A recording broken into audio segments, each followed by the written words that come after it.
It's a great pleasure and honor to address this distinguished audience. So let me begin making a few comments regarding hydrogen. And let me begin with the bad news which everybody in the room knows. And that is that the projection to stay based on CO2 emission, that we will stay below 1.5 degrees centigrade is, with the current forecast, not sustainable. It will go beyond that with potentially serious consequences. I'm not telling you anything new, and one of the reasons why many of you are here is because you recognize this dilemma with potential serious consequences. The good news is it doesn't have to be that way. The good news is we do have plenty of renewable energies. We do have lots of them. What you see on this plot is a heavy logarithmic plot which was created at the early days, even at the forerunner of the Precourt Institute. It was created when we had the Global Climate and Energy Program, and there was a fellow, Wes Herman, very active scientist, who created this plot, and he showed the overall availability of renewable sources. And not surprising, we have lots of solar energy and we have lots of wind, as you can see in the first two bars in this chart. And so relative to the overall usage of energy, it's much, much larger than what human mankind need and will ever need, as indicated by the normalization shown by this red arrow. So that's obviously encouraging. And the other good thing is that solar energy produces electrons which nowadays are extremely economically attractive. So we have, in some parts of the world, the cost of energy, which is electric power, which is extremely attractive. And that's getting better as we deploy more and more solar systems. The problem with renewable sources is they are not available around the clock, and establishing a base load is a challenge. We cannot access solar energy, obviously, all the time, and the same is true for wind. In one case, obviously, we have a frequency of a day or 24 hours. In the other case, it may be months. It may vary from the spring to the fall. And what we need is we need storage. And we do need massive storage to stabilize the grid if it's driven by renewable sources. And again, that is not a new revelation, but it's one thing which we need to be fully aware of. So the question is, what does this have to do with hydrogen?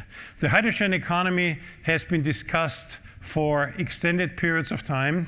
I remember more than 20 years ago when the hydrogen economy at Stanford was discussed, but for all practical purposes, it never became a significant reality. There's a lot of hydrogen for industrial purposes, which we need around the world, but the hydrogen economy on a much, much larger scale to drive our energy infrastructure, to support our energy infrastructure, never was realized. And there can be a number of reasons. I hope we have an opportunity to discuss it during the panel discussion, that what we need to do to facilitate that, to make a hydrogen economy economically attractive and widely available. So in this process of storing, hydrogen is by far not the only technology available. We have a number of storage technologies available, from thermal storage, from pump hydro, many, many others. The question which people have been asking is, should we go batteries or should we go hydrogen? That's, I think, a very interesting question. And I do remember when Arnold Schwarzenegger was the governor of California, he suggested I can build, or I should build, 100 hydrogen gas stations between LA and San Francisco. In the meantime, we have quite a few more hydrogen stations than then, but we don't have the density, I think, which Arnold Schwarzenegger had anticipated or envisioned. So there is always this interesting discussion between hydrogen and batteries. In the meantime, battery became an enterprise of its own, and a very significant one, based on the leadership of Tesla, the industrial leadership of Tesla, that totally changed the automotive industry and the automotive world. And the majority of the automotive manufacturers have committed to building electric vehicles on a very large scale in the next few decades. In fact, a number of made announcements that by early 2030 or mid-2030 will have completely left the combustion field, and the majority of the plans are going towards battery electric vehicles. So the question is, where does a fuel cell, where does a hydrogen fit in such a scenario where batteries and electric energy has become so successful, and when you actually drive from Los Angeles to San Francisco, you see a very large number of electric charging stations, and that's just the beginning. We will see a lot more in the future. It's always good to look at thermodynamics.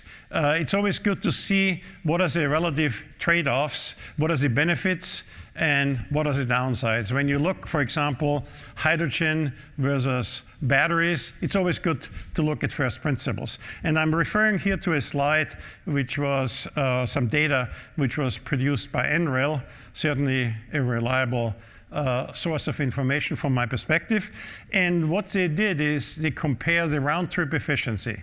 They compare the round-trip efficiency between energy stored in a battery and round-trip efficiency of energy stored in hydrogen, and again, reused by a fuel cell. So in one case, you just take electrons out, put in the battery, take it back out, put it back into the grid, and you end up with a very, very high efficiency. There's, of course, a caveat in there. It depends on the length of electron transport, how many power lines. But even that, with high power lines, can be substantially addressed and without too many losses.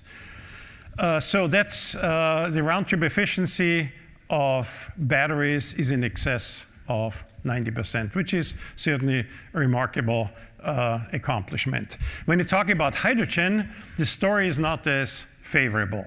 First of all, we need to split water if you do it green, and if you split water, we need to overcome certain chemical barriers. We need catalysts, and we have even a theoretical limit in the process, which is in the vicinity of 80% theoretical thermodynamic efficiency. And when we reconvert, we have another thermodynamic efficiency limit of another 80, 81%, depending on whether you take the higher or the lower heating value. So there are certain limits, thermodynamic limits, based on entropic losses, which you cannot fundamentally change. You can change, obviously, the kinetics, and there's a lot of room for research why you can increase the overall efficiency in storing energy in the form of hydrogen and bringing it back into the grid in the form of electrons. There's clearly room, but the difference to batteries is significant. So the question now is, why is hydrogen still an extremely attractive creates an extremely attractive scenario and a very attractive proposition? Because it's a long-term storage, and the long-term massive storage. Whether we store hydrogen directly or whether we convert hydrogen into other carriers. Because whether it's ammonia or whether it's synthetic fuels or many other possibilities, what we can do with hydrogen, long-term storage can be very, very attractive. That's also important when you talk about energy availability around the clock, especially when it comes from renewables. So hydrogen has an attractive proposition in storage particular if your cycles of usage are very long. So the fact that the overall round-trip efficiency is less attractive for hydrogen and more attractive for batteries has driven the automotive industry during the last decade or so, and it drives it for the next couple of decades, where we have now a clear preference from the automotive manufacturer towards battery electric vehicles.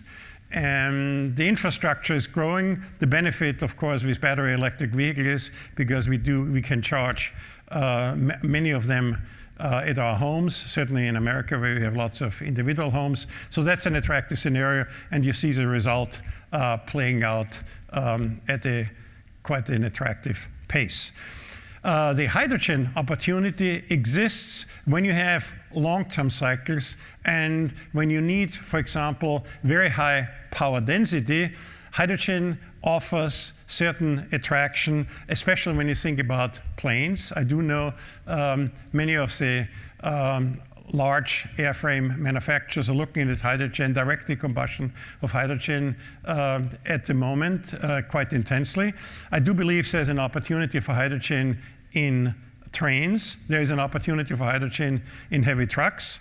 And certainly on the sea, there is a significant opportunity for hydrogen as well, which would be much more difficult to address on the inherent complexity and the long-term storage of electrons in the form of batteries. So there is a certain evolution happening right now. Exactly how it's going to work out is not clear, but the more attractive we make hydrogen, the more attractive of a technology in the conversion process and enhancing efficiency, the more likely this technology will find its way in on the heavy-duty application side. Now let's look at the overall emission of CO2 and where hydrogen could potentially play a role. Whether we look at electricity, whether we do look at transportation or industry, there are significant opportunities for hydrogen. And just to point out a few, in agriculture, we do need ammonia. Today's production of ammonia is not environmentally friendly because we need ammonia we need high temperatures to reduce the nitrogen, an inherent chemical process challenge to reduce nitrogen. That's where we have to go high temperatures. We need a catalyst and high pressure. So we need energy to begin with, but also you need to get the hydrogen sources in the first place. If you could make this in an environmentally more attractive scenario, this will obviously help making ammonia production significantly more attractive, environmentally more attractive.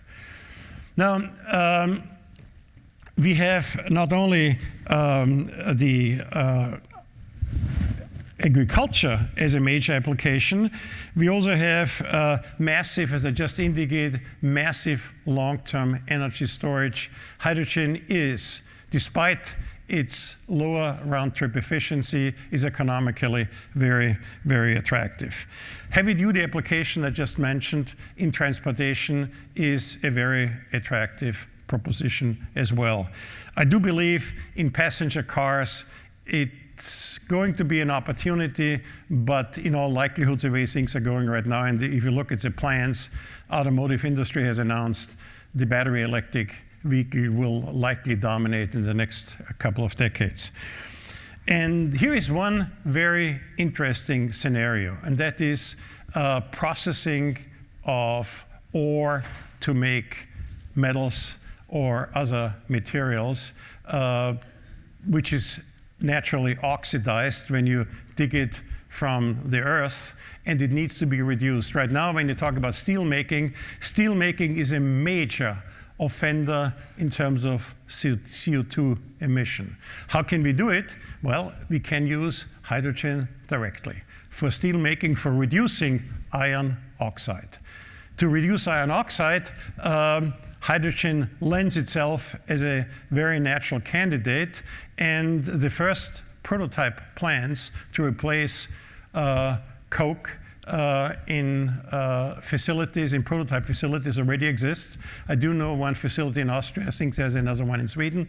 So we see the beginnings of green steel making, and steel overall accounts for something of the order of 8% of the world's CO2 emission, a very significant number. So if we can address that issue and we can make it more economically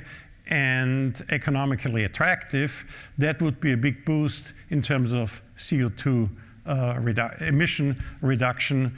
And that's why I do believe we can do some research in this area in substantially enhancing future prospects for hydrogen. So I do want to point out Stanford on the pre-court leadership, and I have to acknowledge my colleague Yi Chui as initiating this hydrogen initiative. This is a significant opportunity to address all the issues in hydrogen from the application point of view, storage, distribution, and economics and policy. Because it does require certain infrastructure, and that infrastructure does require issues regarding policy, energy policy. That's why we also address research in this area. So we do have, after industrial support has been attracted, we identified a number of seed projects, and we have also the first pre-court pioneering project, and we have this project in steel making. Stanford, during the last few decades, has not done much research in steel, so I do believe this is a very helpful nucleus to look at that, because it's such a big contributor to its CO2 emission, and anything we can do to facilitate green steel making is inherently very attractive. So there's one project which you will learn in the future, and then we have a number of other projects. I will not discuss all these in detail. I just would like to highlight one. Even if we take hydrogen from, not necessarily by splitting water, if you take hydrogen from hydrocarbon fuels, it still could be attractive if you sequester the carbon, and not only sequester it and put it back in the ground, if you make high quality products out of it. If you can use the carbon, high quality carbon, and make fibers, which we can put into, which we can utilize in a number of different scenarios, that itself can make it economically extremely attractive. And I would highlight my colleague Arun Majumdar, who has been doing significant amount of work in this area. How can you make the hydrogen economically attractive if you can take advantage of the carbon which comes inherently available when you take the hydrogen out? So there are a number of research opportunities which we undertake here at Stanford with the help of our industrial partners, and I can only invite you to stay engaged.